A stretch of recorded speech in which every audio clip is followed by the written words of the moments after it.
Mes chers amis, bonjour. Je voudrais évoquer avec vous une situation assez scandaleuse qui est de toute dernière actualité.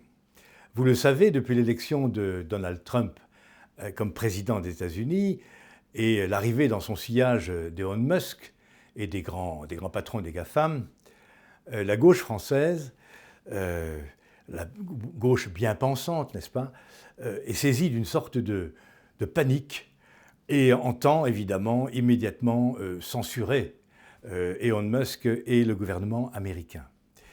Pour ce faire, ils ont décidé de lancer une campagne de boycott de l'application X, anciennement Twitter, qui est quotidiennement consultée par 5 millions de Français tout de même.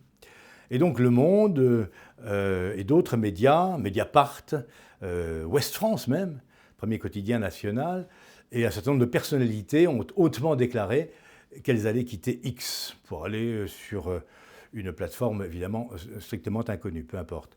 Ça les regarde. Simplement, il se trouve qu'un professeur du CNRS, un professeur des mathématiques, donc la crème de nos scientifiques, a cru bon, ès-qualité, sur son temps de travail, de développer et de répandre dans la nature une application permettant de quitter X rapidement. Ça s'appelle HelloKittX, je crois.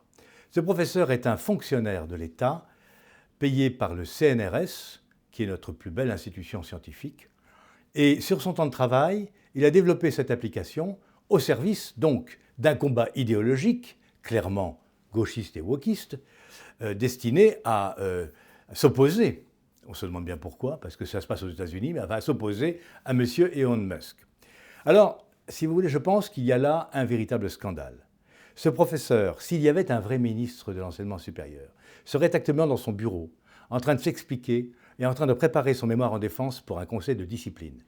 Car il a clairement contrevenu au statut général des fonctionnaires qui comprend la neutralité absolue des agents du service public.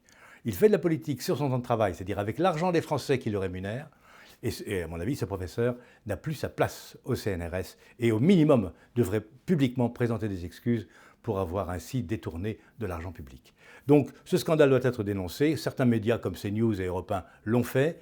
Je le reprends à mon compte en tant que député. Je suis extrêmement choqué de cette attitude qui est beaucoup trop répandue au CNRS et beaucoup trop répandue dans les universités. Et ça n'a rien à voir avec les libertés académiques. C'est de la politique, c'est de la poloche et ça n'a rien à voir dans le service public.